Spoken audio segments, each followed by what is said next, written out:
Hello everyone and welcome back to the Great Book of Grudges. My name is Nathan and yep, I can finally check out the army painter, which means that we can discuss it. So if you didn't know, Realms of Ruin actually has an army painter for all 4 individual factions, meaning that you can make them look like armies that you can find in the battle tomes, or you can try and create your own custom paint scheme. Try and bring in your own armies from the tabletop into the game. You'll start off with a number of different palettes already, like for example with the Stormcast Eternals, you'll have the Hammers of Sigmar, which are the generic ones, the Astral Templars, the Knights of Azir, Hallowed Knights, which is my personal army actually, and a few others, which is awesome. This means that quite iconic factions within the Age of Sigmar universe will be playable. It's just generally focused around paint schemes rather than unique units. The most important thing, as you've been able to see, is that you can just play around. Yep, there's a bunch of different paints named after official Games Workshop paints, so if you've painted the miniatures before, you will know exactly what you're looking for.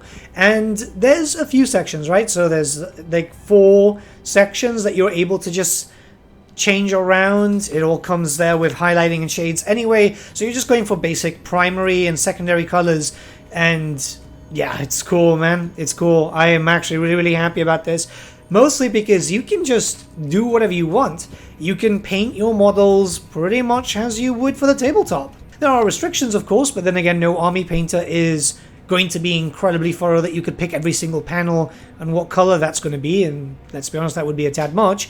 But the fact that everything already comes like shaded and highlighted, you can already see those when you start changing the paints around, it's great. You can do that for each individual unit too, which is absolutely phenomenal.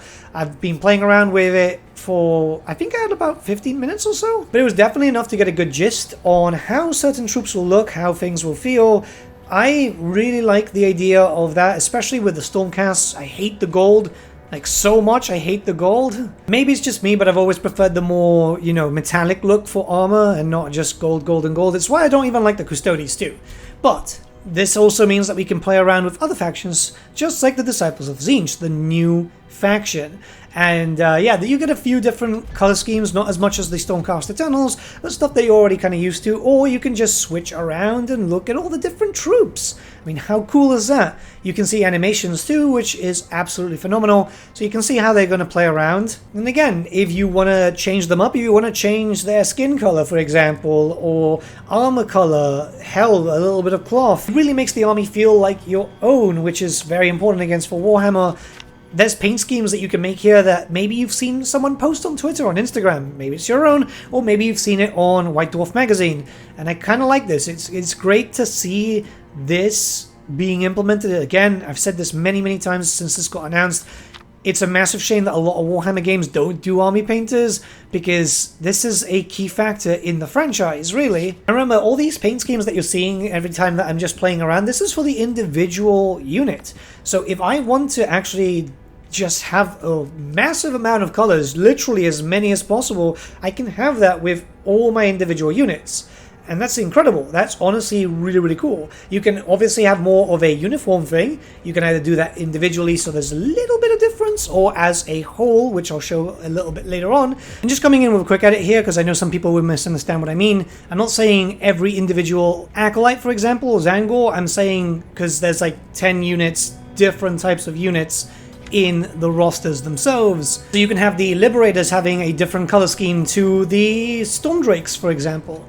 I think that's kind of cool. But the most important thing here is, yeah, you can have your creativity go as wild as possible given the limitations that you do have. So yeah, I had around 15 minutes or so with this, and I'm not going to show everything, I think, because there'll be a more thorough one when I get proper full access and it's not just over on a timed event. But yeah, like this made me smile. Like I believe I was talking to a dev at that point, because I was just constantly going, oh wow, this is really cool, and so on. Because again, you know, I paint a lot of Warhammer. If you follow me on Twitter, I constantly post miniatures, so this is a big plus for me. This is an absolute massive plus. I've even been able to think, well, maybe I can use this to decide on some paint schemes, which is why I'm kind of hoping more factions get implemented into this game, because if I want to do something like this, you know, if I want to paint a new army of Cruel Boys or a new army of Disciples of Tzeentch, I can literally just turn this game on and just play around with the color schemes. Honestly, I wouldn't be surprised if a bunch of hobbyists purchased this game literally just for the army painter, because this is an incredibly valuable resource which really, again, needs to be done for every single possible Warhammer game from now into the future. I am loving this, especially going into the Nighthaunt. I am a big fan of the Nighthaunt. I've got a bunch of miniatures that I haven't painted up. They're still in box because I really don't know what I want to do with them. I don't want them to look like the box art because it's not fun for me. I feel like a lot of people go for that style of look. So for me, it's like I want to have something original. Well, as original as possible.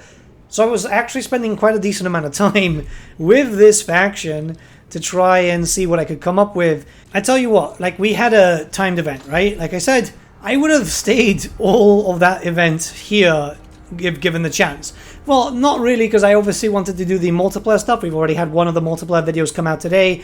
But it's more of the case of, like, I have been seriously hyped up for this. Same thing as the map editor, but unfortunately we have not been able to test that one out yet, which is a massive shame because I really want to see what I can do with that.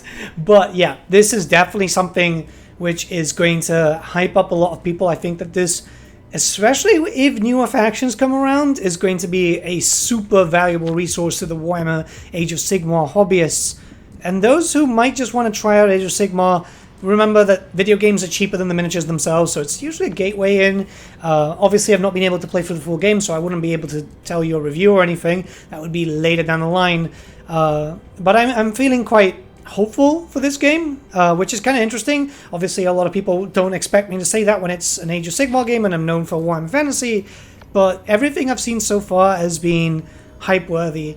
And as you've been able to see, I think I kind of got the paint scheme that I want with my Nighthaunts. So white clothing, red kind of hues, and brass, I guess, would be kind of cool. Then, obviously, afterwards, you can move on to, like, you know, the Cruel Boys. This is a new faction that came out for the release of Warhammer 3rd Edition, so it makes sense for them to be front and center for a video game, especially that 3rd Edition is still going on. It's moving on to 4th slowly, but you know what I mean. And, yeah, they're a popular faction. They're a flavor of the month. I actually started collecting them as soon as they launched. Games Workshop actually sent me a box, too, so kind of a little bit of incentivized, but it's a greenskin faction. What's not to love about that, right? It is absolutely insane, and they look incredible. That lore is actually really fun, which is a lot to say with the recent Age of Sigmar lore. It is getting better compared to how it was in 1st and 2nd edition, and these guys actually feel like a proper threat and not just like a Scooby-Doo villain. Honestly, all I really want to see from this to get improved upon is just adding more paints. Let's be very honest, you know, the Games Workshop paint range is absolutely massive. Citadel Color has a lot of stuff, so I'd love to see more, mostly because that will give me raw reason to spend just stupid amounts of time on this. But other than that, I'm pretty happy, and I think you guys would be too. But let me know what you guys think in the comments below, and let's start a bit of a discussion.